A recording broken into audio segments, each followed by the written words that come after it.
McKinsey says superior talent is up to 8 times productive than the normal talents. So there's also a scarcity of the superior talent in the market. So in order to win the war of talents and to retain the employees, most of the organizations are running multiple initiatives to hire as well as retain the employees. One of the key factor which most of the organizations have felt through the years is employee fulfillment. So today we have come together as a panel to discuss and deepen our conversation in discussing various topics regarding employee fulfillment and other allied topics.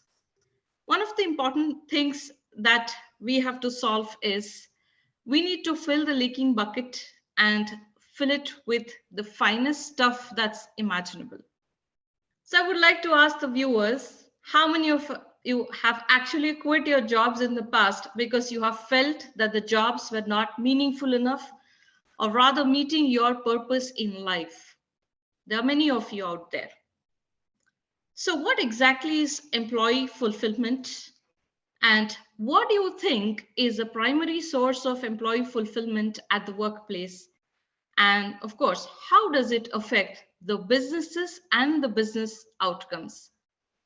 There are too many factors that are driving the mindset change right now, especially in the COVID environment. And I think a faster change that is being driven amongst all of us. And as they say, to win in the marketplace, I think we must first win in the workplace. And I think this is, again, our employee fulfillment is also a sort of a part of customer experience or employee experience that we need to drive. All of us have an onus to drive on. And especially in the aftermath of COVID-19 and emergence of remote working culture, one thing that probably is driving I'm sure each one of you or every organization is driving is, I think, the focus on employee health and well-being. It's become a key driving factor in the employee motivation and satisfaction. So I think the workplace cultures are being reassessed to ensure that each culture supports employee well-being. So I think employee fulfillment at the workplace, one of the ways to drive this is also a lot of focus on employee health and well-being. Okay, so there are many other ways to drive it, but I think this is, for us, this has become a way of life, a way of workplace. So just to share with you one or two things that probably we're trying to do in this area, and there are many other areas that we are focusing on, but one area that, as I said, is very, very important and has brought in a lot of focus is employee health and well-being. So one, we are assessing the culture, the current culture, in terms of how is it supporting. So let's say, for example, things like 24/7 availability, discouragement of taking leaves, vacation, uncaring managers, or the timeliness of response, etc. So I think these are the kind of in-depth discussion that we are having in to generate a good employee experience on these things. So I think we're trying to minimize these kind of issues that are there in the organization.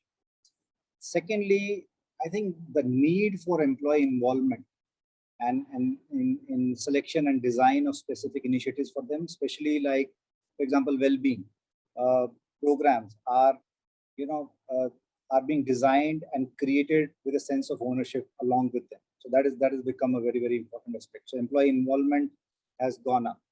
Third, I think the manager evaluation criteria has become even more focused on empathy and other factors like that. So I think, as they say, that people do not leave bad jobs, they leave bad managers. So I think companies are reorienting themselves and the managers in training the resources to help them become more effective leaders. And I think one of the impact that they can create is definitely employee health and well-being. So even the managers and leaders have an important role to play in that, and not just the policies and processes of the organization. I'm in alignment with your thoughts, and I think compassionate leadership is something what is everyone is looking at, and even employees are looking forward to join organizations which are compassionate today. So the big C has actually changed the way we work, the way we think as well. So thank you so much for sharing your thoughts. So in continuation with that, Sukhjit, I have the next question for you. So can you share with us some of the initiatives that your organization is taking to build a culture of continuous growth and excellence in your organization? There are a lot of new things that probably we have expedited. So as I say, the change that probably we were thinking of bringing in the next 3 to 5 years, probably we had to do it in 1 to 2 years. So that is the kind of impact that has come up now. So I think definitely digital journeys for employee experience have been redefined completely. But I think the key areas related to employee health and well-being, as I said, we are focused on that. So there are many other things happening for employees, but I would just like to focus on a few things here. Like we're driving a remote working project for many roles, So and just not limited to pandemic, but I think even post-pandemic era, as I say, our CEO and MD once said that what about we have to define our policies and processes for even before Corona, during Corona, and after Corona. So AC, BC, and DC is it. So I think we are also looking at how can we sustain some of the remote working practices and policies, and what kind of population will be still be remote working even after, let's say, assuming that everything is normal. Second, uh, I think we were the first ones amongst many other organizations, of course, but to launch industry first in announcing a fitness allowance for our employees, so that they can adopt a lifestyle of fitness with, even when they are sitting at home, or probably coming to branches, etc. So I think that's something we have focused on, health and wellness through fitness allowance. Third, I think emotional health has been very important for us right now, and especially in the last 1.5 years. So we've offered various assistances to employees, including not only doctors on call, etc., but I think emotional health helpline on call, those kind of things that we have started doing for employees on a regular basis, and many of them are actually reaching out and getting the benefit out of talking to these experts.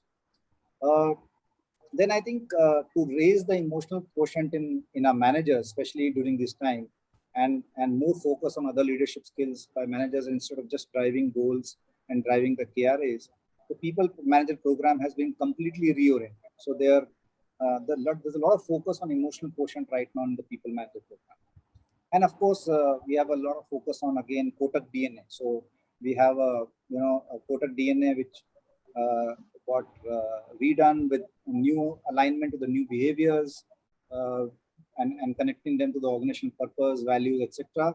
So we actually redefined it to an extent that we can incorporate few more things into our Kotak DNA and talk about it openly as compared to in a subtle way. So I think these are the things that we have been driving into. That's indeed wonderful, Sukhjit. Thank you so much for this conversation. So my next set of questions would be to Padmaja. So, as all of us know, gone are those days where we used to talk about a job which was just 8 to 5, and there was a clear cut demarcation between the family life and the professional life. So, today, most of our lives are in front of the screens, be it laptops or tabs or any form of screen that you see. It's just not for the IT professionals. I think even our families have got accustomed to the digital world, and in the last couple of years all of us have attended few weddings and baptisms online. So that is the impact of the digitization, is what I can say. So but the digitization also leads to a lot of fatigue. That's the new word that's called as the digital fatigue. So, Padmaja, how do you keep your employees going in these difficult times where there's a lot of digital fatigue and early burnout in the employees? Thanks, Tracy. Uh, Before I get into the question, I should also compliment you on how you pronounced my surname. It's not an easy one. And your Alagnandan was very flawless. Not many people can say that. It's normally Alagnandan. So that was a pleasant surprise. Very interesting point. I guess 1.5 years ago, we all had this doubt, would remote working work? I mean, many organizations, including ours, always had a remote working policy, but we always doubted, can the whole organization move virtual? When it did, we all extolled the virtues, right? And it definitely saved, it saved commuting time where it could be used by all of us for our wellness, physical exercise, just, spending time with the family. But I guess soon enough, the whole digital burnout has also become very evident. Coincidentally, we had run a whole digital dieting campaign, I think earlier this year, just making everybody aware of, how you need to diet in terms of your digital intake, because that can actually make you, digitally obese in other ways as well. But to your point, how are we thinking about, helping everyone in this time? I think 3 or 4 very clear things come to mind. The first is, this time, what has been reinforces the importance of the whole uh, connect and care, right? I think Sukhjit spoke about the importance of care. What we realized is that while everyone appreciates the fact that you can work remote and it definitely helps in some ways, that feeling of community, the feeling of serendipity, you come into office, you meet someone you didn't expect to, that whole time that you spend in terms of social bonding, how do we best recreate that, right?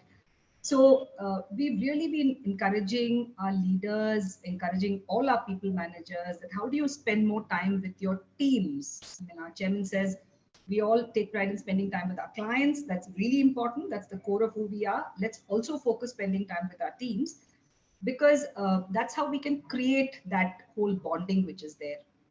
I think when everyone feels burnt out, just someone to talk to, someone to listen to you, provide a perspective makes such a big difference. We've also learned, just as a part of this whole connect and care theme, that when people are part of this, for example, when we had the second wave and we had a lot of volunteering groups, I think if everyone feels that they can be part of helping others, that has a huge, upliftment as well, right? So I think that's one thing that we're focusing on. Lots of different programs to support it, whether it is, Chairman Connects, partners connecting. We have something called Unmute Dial a Friend. Anybody can block a partner's time on certain days just to talk to them. So many different initiatives around that.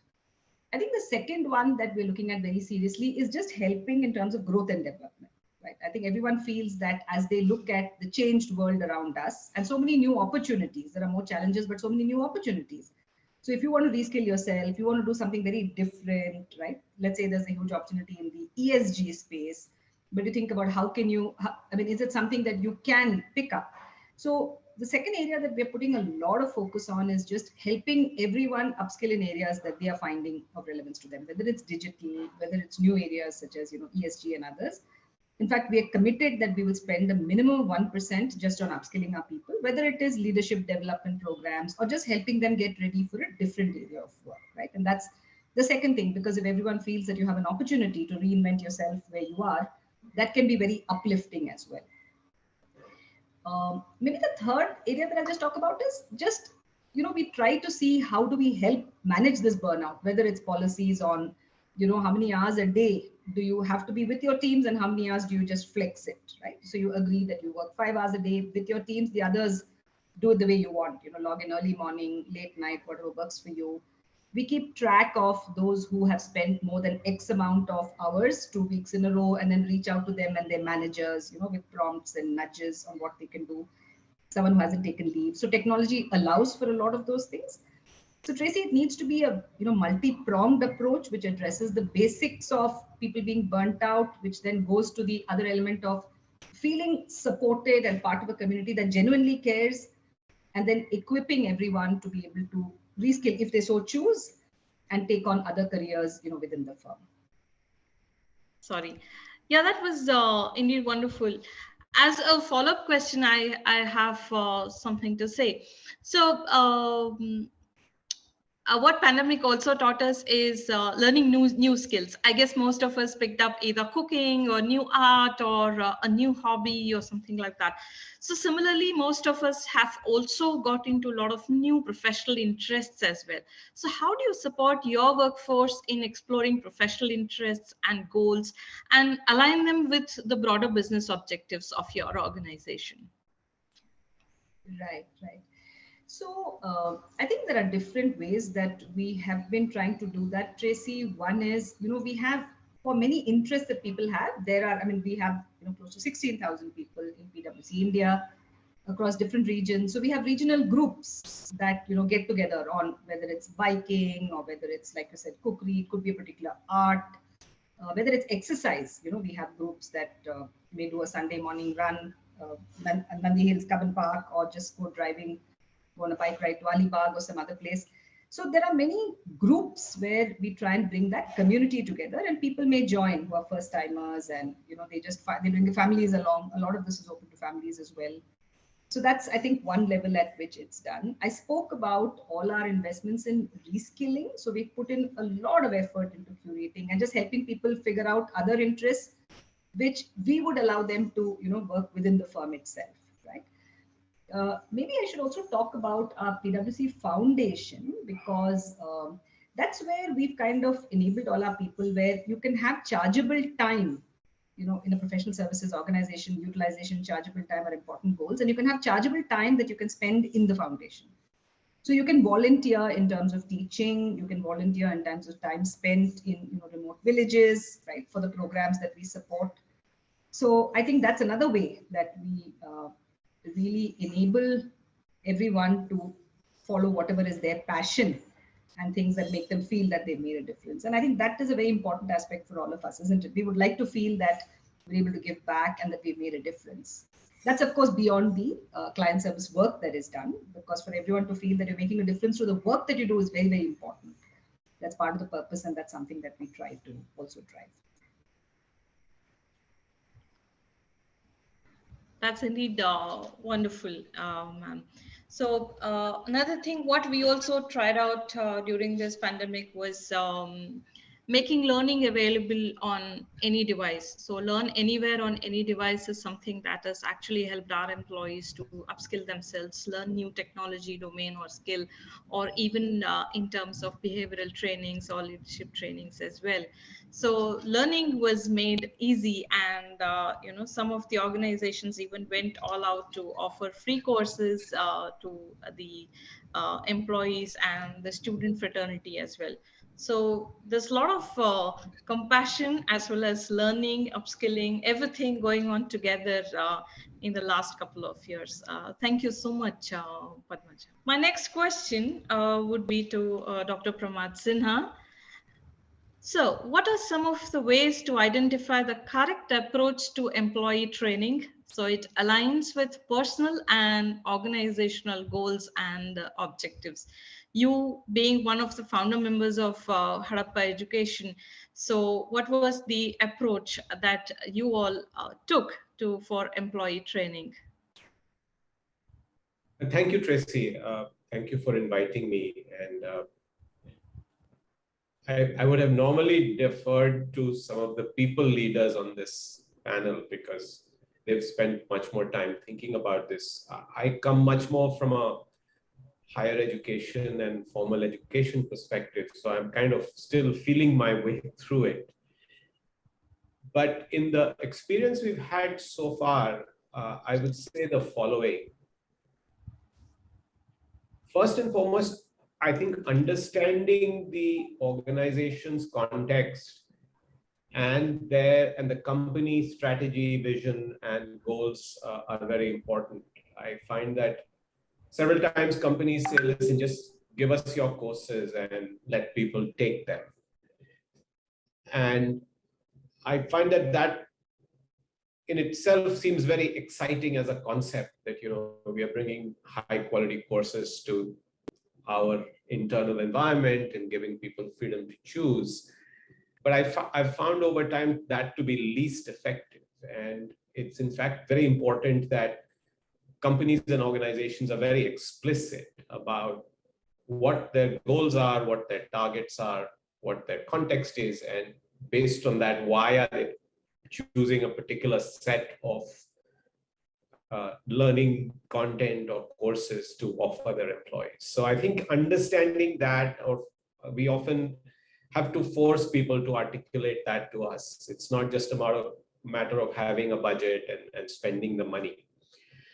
So I think that, plus then combining that with a cohort, what I find is that, it's rare that people are offering everything to everyone. So usually people say, listen, I want you to work with this cohort of employees, or this group of employees, this tenure band of employees, or first-time managers, or we now do a lot of programs for women leaders in the organization. So truly understanding the cohort, and then also understanding their context. Why are you making your engineers do some of these programs?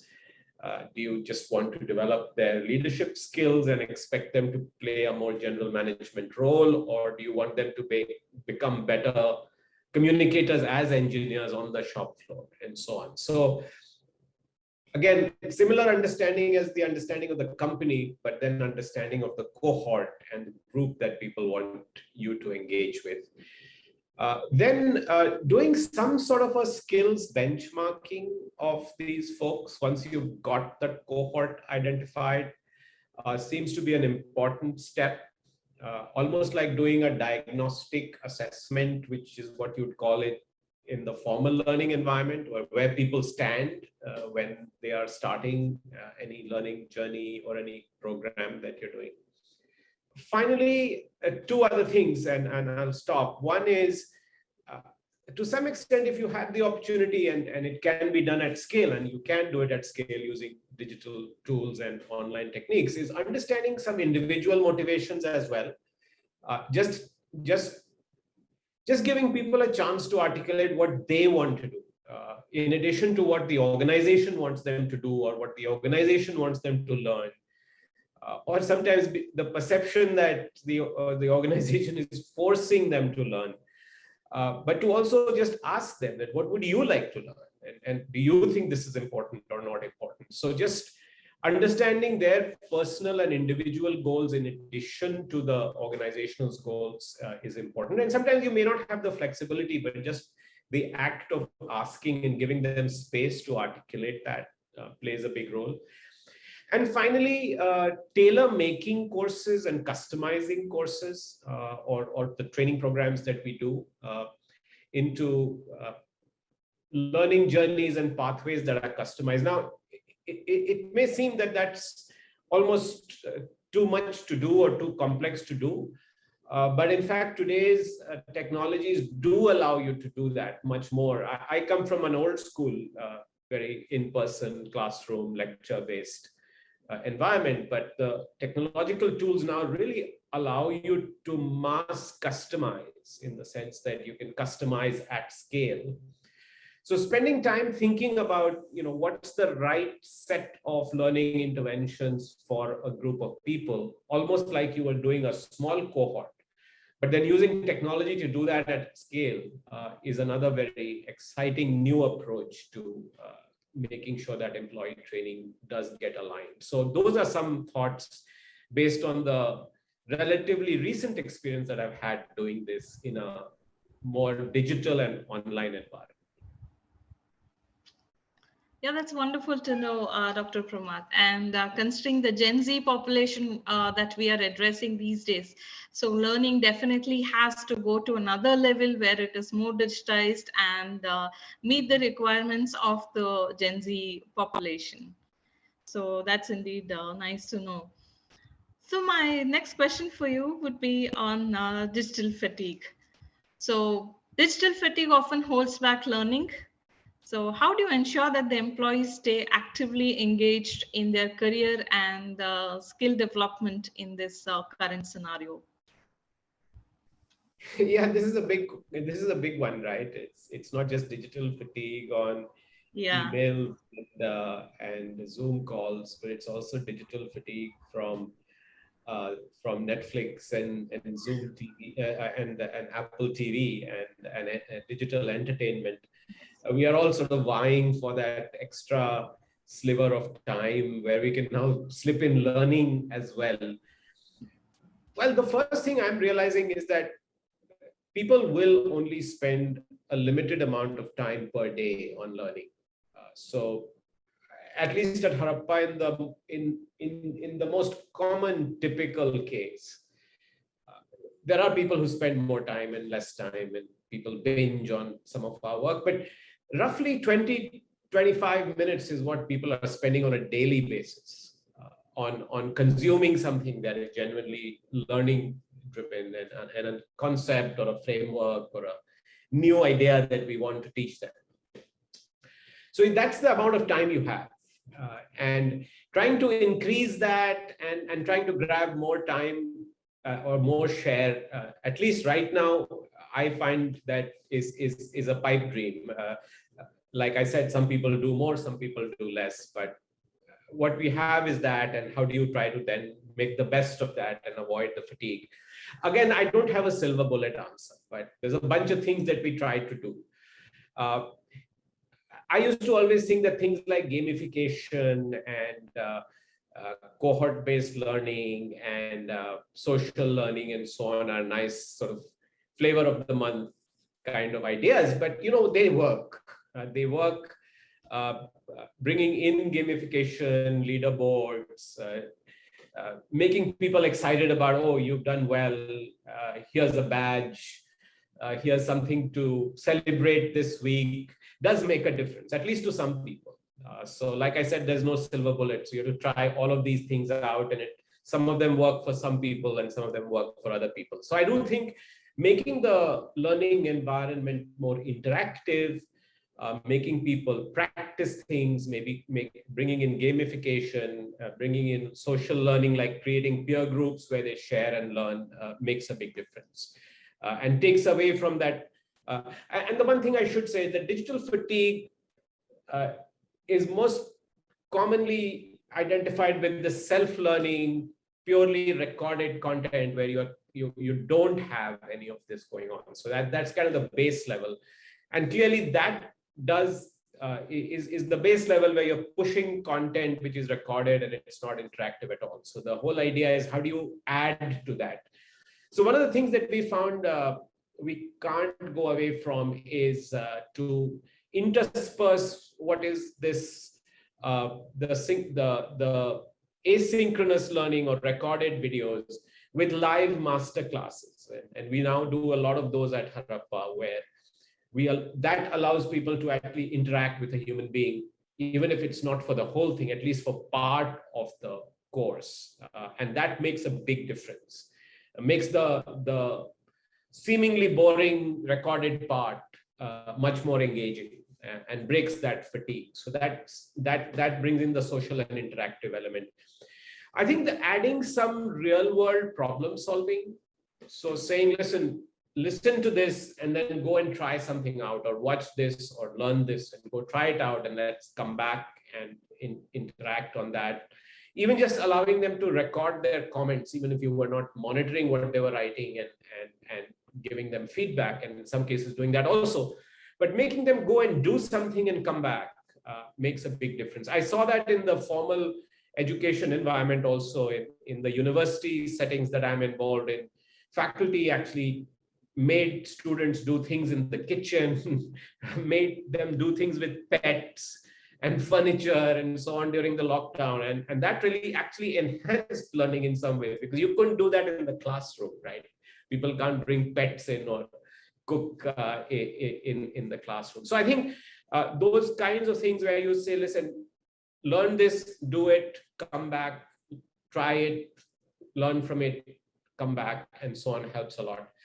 I think putting in a lot of exercises, if you can call it, and assessments in our learning materials that allow for people to reflect and write and record makes also a big difference. Initially, when we were creating our courses, we said, who's going to read all of this stuff that people are going to write? And doesn't that defeat the purpose of scaling, right? And you can say, oh, we'll do artificial intelligence and we'll read. But honestly, you're not going to read what everything. But just the space that you give them to stop, reflect, write, record something makes the seemingly again boring content slightly more engaging and interactive. And the last thing I will say is just having regular check-ins. We are using a lot of behavior science-based techniques to intervene or use what scientists call nudges at the right time, sending a right kind of email, we found that negative messages don't work, positive messages, not a rara kind of messages, but just acknowledging that people are there, they're moving ahead. Sukhjit mentioned the sort of wellness point that allows a certain connect also. People are looking. So regular check-ins with employees and reinforcement of what they're doing and recognizing them helps a lot. So those are some of the things that we've done to maximize attention during engagement during those 20 minutes that you get every day with these folks. That's elaborate and quite meaningful, Dr. Pramath. So in my experience, I've mostly been into training of young engineers as well as laterals in the organization. And especially when we train the fresh engineering talent, something that has actually worked very well is in line with what you just said. So project-based learning is what we call, wherein you said that bring the pets and do it. So we used to give them a lot of micro projects and make them work, and small bites of learning. So daily dose of learning is something what has actually worked, and a blended learning model where we have the videos and the trainers as well, or the instructors as well, connecting with them on off. So the blended model also has worked really well. So I think learning has evolved a lot over a period of time. So thank you so much, Dr. Pramath, for sharing your views. So my next question would be to Sneha Arora. So can you share with us some of the initiatives that your organization is taking to build a culture of continuous growth and improvement, Sneha? Absolutely, Tracy. And I think for us, what we realized was that this culture of continuous growth and improvement, this is what can be a real differentiator, right, in these times specifically. And what we've tried to do is we've tried to create a very holistic approach through our processes, through the learning infrastructure that we are using and we have created. And I think the most important part of it being the mindset, right, in terms of how do you develop that growth mindset in your organization. So let me talk about the process part of it. I'll take the example of Myntra, which is our performance management process. And what we have done is that we've moved away from once in a year appraisal, which used to be more evaluation, where you rate somebody, right, in terms of moving to a system which gives opportunities for real-time feedback, which is more ongoing, which is more continuous, where managers and employees are expected to connect at least twice in a quarter to be able to give that feedback. And with this, what we've tried to also do is shift the focus from evaluation to development in these conversations. So for example, what is on your development plan? What are the kind of opportunities that you are pursuing? So those are the expected conversations that need to happen between the manager and the employee. We feel that these conversations are a great driver of the continuous growth, the continuous opportunity to also sometimes adapt goals, right? Businesses are agile, a lot of things change through the course of the year. A one-time goal setting also does not work. So we've tried to create opportunities for this dialogue, which is development-based, which is career-based, which is real-time feedback, where the employees have the opportunity to continuously look at these aspects. From a learning infrastructure standpoint, right, what we've done is that one on-demand content, what Dr. Pramath was also referring to in terms of, give the employee the choice, right, and in terms of how do you make it engaging, how do you deliver those micro modules as well sometimes, which are 20 minutes, 30-minute kind of bite-sized learning. So we've aggregated all of that through a platform which is available on mobile as well through our LMS. At Myntra, and we have driven partnership as well. For example, Udemy, O'Reilly, even Business of Fashion, given the space that we are in for the different segments of our population as well. The second thing on the learning infrastructure that we've done is also curated development opportunities, right? I mean, not one size fits all. For example, at different levels of leadership, if you're an entry-level manager, if you're a mid-manager, if you are a functional leader, you need different skills. So we've created these journeys for our women population as well as they grow through different phases in their career. So we've created these development opportunities as well. And the third thing on the infrastructure we have also done is that how do we bring in the external perspective? So we've created this Creating Magic series. So we get different people like Kapil Dev, for example, from at a very different field, or authors sometimes, or actors sometimes, who really talk about their journeys, so that there is an outside perspective which also kind of opens up for our employees in terms of people. I think what we also realized was that the time for learning, right? I mean, that becomes important as well. We were talking about digital fatigue, right? So what we've tried to also do is we've tried to create a no meeting Wednesdays where we don't do any meetings, which means that people have the time to really either work on things which require their attention, or they have the time to learn, go to some of these platforms, consume some of this content as well. So we've tried to create that as well from a people standpoint. And I think apart from processes, learning infrastructure, the mindset part of it that we were that I was referring to.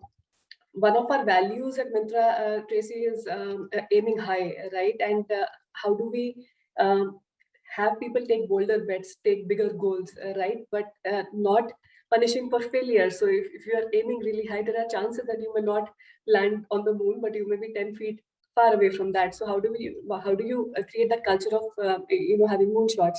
And our PM systems, our recognition systems, that's what we've tried to integrate everything in terms of recognizing these wins where maybe you just fell short of goal, but the goal was ambitious enough to begin with. So that's where we've also introduced a peer-to-peer platform where people can appreciate their peers, their managers can appreciate their employees in terms of taking some of these moonshots as well, to create a culture where it's okay. If you shot for the moon and you landed somewhere close by, it's fine, right? To encourage that culture as well from a growth mindset point of view. So these are the things that we have done around processes, around infrastructure, and around mindset for building a growth mindset and a culture of continuous learning. Yeah. That's wonderful, Sneha. So my next question would be in terms of the rewards. So as all of us know that, even a small thank you card from the immediate manager or your peer actually excites the employees, and they go and put it on their social media and they just want to flaunt it. So do you think, what role do rewards play in the employee fulfillment and the growth of the employee, as well as, is this a sustainable way to maintain a growth mindset in the organization? I think my view is rewards ultimately, net, if you boil it down, fundamentally are communicators of value, right? Whether it's a card, whether it's a bonus, whether it's a salary increase, whether it's something else, it communicates to an employee that you are valued. And once the employee feels that there is meaning in what they're doing, there's a sense of purpose in the effort that they're putting together, it definitely does lead to a sense of fulfillment, right? When you feel that you're valued, there's meaning to the effort that you're putting into things as well. So I think, so certainly I think rewards do play an important role. Having said that, I think there needs to be a holistic thinking around rewards as well, right? What you mentioned around recognition, and also going to two parts of it, right? One is this extrinsic part of it, which is the bonus, the incentive, the gift card, or some of these monetary pieces, or the benefits, right? You get the corner office with the window, right? Or any kind of perks for that matter. And then there is the other part of it, which is more intrinsic in terms of roles, responsibilities, promotions, let's say, stretch assignments, accountability, empowerment. So it has to be thought holistically, because monetary rewards, right? I mean, a lot of research says that it lasts for a shorter time. So you feel happy about the extra paycheck hitting your account, but that happiness lasts for maybe 1 or 2 months, and then your expenses maybe also go up in proportion, right? So there's this timeline to it. You feel happy, yes, you feel fulfilled, you feel valued at the end of the day, but that lasts for a shorter time. The intrinsic part of it, right, which is around empowerment, which is around autonomy, which is around purpose, they can be great motivators, but these are intrinsics, right? And these are the ones which, in my view, are more sustainable in terms of building a growth mindset. So Dr. Pramath, so another question for you is, how do you instill a growth mindset in your employees? So in which career cusp is this skill most needed? Your thoughts on this, please. there's a lot you can talk about, but I'll try to keep it brief. Let me take the career cusp issue first. I think the truth is that the growth mindset, all employees should have. But the biggest challenge for employees happens when they are in team leadership roles. And I think there's nothing that prepares you for having to manage a bunch of people. It's like having to start, looking after your kids once they are born. There's nothing can prepare you for that. So I think that cusp, when you start exercising team leadership, and then the bigger leadership jumps every time you start taking on a larger leadership role of a function or a business, is when the growth mindset becomes very important. And I think that this would probably be a fewer number of people in an organization, but over a period of a person's career, this is often happens every few years. When you make a big jump, you get excited about the promotion you got, but you also realize that that's when you have to really stretch yourself and get out of your comfort zone. So that's the way I would take the cusp question. It's different cusps wherever there's a big jump in your leadership capacity or expectation of leadership capacity. I think in how do you instill it? I think just by challenging employees. I fundamentally like to believe that anyone can actually be made to do anything, but you will never know till you actually throw them off the deep end. So really putting employees to test. Of course, when you have in your judgment made the call that they have the potential to not drown when you push them off the deep end, supporting them in ways that is enough to not micromanage, but enough to make sure that if they fall, if they stumble, if they are drowning, that you pull them up. Enough that if they make a mistake, you acknowledge the mistake and move on and treat it as a learning experience for them. I think one of the reasons people don't develop a growth mindset, and Carol Dweck's work has shown this, is because they fear failure. If we can take some of the fear of failure out, some fear of failure is good because it drives performance. But if you can take out the fear of never failing out, then I think that helps a lot in instilling a growth mindset. And then, of course, the usual stuff. I think unless people get feedback, they don't know how to grow and what to do. We are not all so self-aware that we'll know exactly what to do differently. So it's creating a culture of trust and communication. Some of us who come from consulting backgrounds have see the wonder of having a very feedback-rich and no holds bad feedback environment. So I think creating that kind of feedback environment in the workplace is difficult to do, by the way, because you need to actually get people really trained up and comfortable with both giving and receiving feedback, particularly tough feedback, awkward feedback, negative feedback, but also getting the coaching. And finally, I think the last thing I would say is that making sure that in the way you manage employees, while you give them short-term targets and goals, setting them some long-term goals. A common one is, hey, you're delivering and I'm giving you a 10x target, but you got to develop your communication skills if you want to be long-term successful. And I think the second part, which is setting these long-term, just immediate KPIs or OKRs or whatever you do in your organization, I think is very important again in helping them develop a growth mindset, that there's a certain larger goal or purpose or learning objective that they have for themselves. So those would be some ideas, Tracy, that I would advocate for developing and instilling a growth mindset. Thank you. Shraddha, over to you. So gone are those days when we used to have this 8 to 5 kind of a job, and digitization has taken over an entire life, and absolutely there is no demarcation between family lives and personal and professional lives. So this is also leading to digital fatigue. So how do you keep your employees going in these difficult times where there's a lot of digital fatigue and early burnout? I couldn't agree more. With the pandemic, we our physical spaces changed out, right? And there was an inherent need to compensate for the absence of physical closeness. So we got onto calls, then the Zoom fatigue set in. It's ironical that this conversation will also be digital and on Zoom, but we did that. And I think one learning out of the exercise was we had to reassess our culture and the value and re-advocate what would constitute the new way of working, right? New way of working didn't mean you had to be online all the time, that your response time had to be this. If you are somebody who has caring responsibilities at home, be it elder parents, be it younger children, or be it even for partners, right? The sensitivity around that and openness to admit saying my working hours are going to be different than yours or could be different than yours is something that you had to create. And I think just building on to some of the previous speakers, this is really important. As HR, we are the custodians of a culture of an organization, right? We create the best practices, the policies, and so on. But at the heart is the culture. And I think we had to take a step back to truly assess the impact of this in people's lifestyle, and mindset.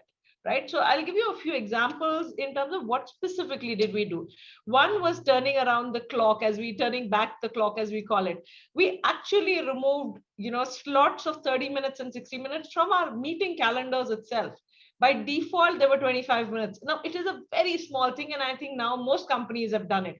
But you will not believe that that's such a little step that could have a long-term impact, right? Now, yes, it is still an employee's discipline to be able to close that meeting at 25 and not at 30, because otherwise you will just keep going in circles, right? We did focus Fridays, or thank God it's Fridays, no meeting Fridays, or learning Wednesdays, where the teams would come together. So we realized there was a need to learn. There was also a need to feel the camaraderie a little bit more together, right? So we created something called Learning Wednesdays with some of our teams. So they come together voluntarily, they pick a topic, but that's important. So you are solving both sides of the problem, right? Interacting. More specific examples, if I was to give you, was also in terms of well-being taking the front seat. Now, from mental wellness, not just talking about it, but providing awareness, but also resources. So I'll tell you something we did. We had a lot of physical sessions. They're called Come Alive. We had Zumba, we had yoga, and so on and so forth. But what was really interesting is when we did design small actionables, nudges, right? Micro behaviors, as we call it. We sent one out every day for a period of a couple of weeks, which maybe something as small as having a family picture on your table, or a plant at your desk, or taking that 5-minute break, or writing a thank you note at the end of the week for somebody who's helped you. So very, very small behaviors, but really getting well-being out there center stage. We did a lot of self-help resources. And something that I'm very proud of is a series called Are You Okay? So what do you think? What role do rewards play in employee fulfillment and growth? And moreover, is this a sustainable way to maintain a growth mindset in the organization? What are your views on that? I would say definitely very, very strong correlation between the two. I think my 2 cents here is that your rewards program truly has to be embedded in value creation and value sharing. And that's how you tie it to the growth mindset. There's only limited amount that you can do when it comes to, just one objective. You have to go peel the onion, if I have to say. For example, if you want to talk about growth mindset, means you want to create ownership. You want to create behaviors of entrepreneurship. How have you done that from your rewards? I think Pramath spoke about ensuring that the risk of failure, right? There is acceptance to failure. So thus people try. But I think it's really important to also show psychological safety in terms of failure, but also incentivize experimentation. But you have to do this in the context of what the needs of the person are. And I'll give you a couple of examples, right? When you're thinking of standard benefits, there's a bit of rewards and recognition that are linked to your core role, your job, and your delivery. But they should also be linked to who I am as a person, because then as an organization, I'm respected for it. So we've done, and I'll give you some examples here. When you talk about we being an organization where it is a family, I actually have a family care leave much before the pandemic. right? So we had something where you could officially take time out if your child was sick and not apply your sick leave. I think that's understood. That has to be understood. Mental illness is something that we've incorporated in our leaves so that you can talk about it. I'll give you another one. We actually have a policy for social and entrepreneurship sabbatical. So if an employee of mine wants to put their corporate career on hold and actually try an entrepreneurship journey, we allow that.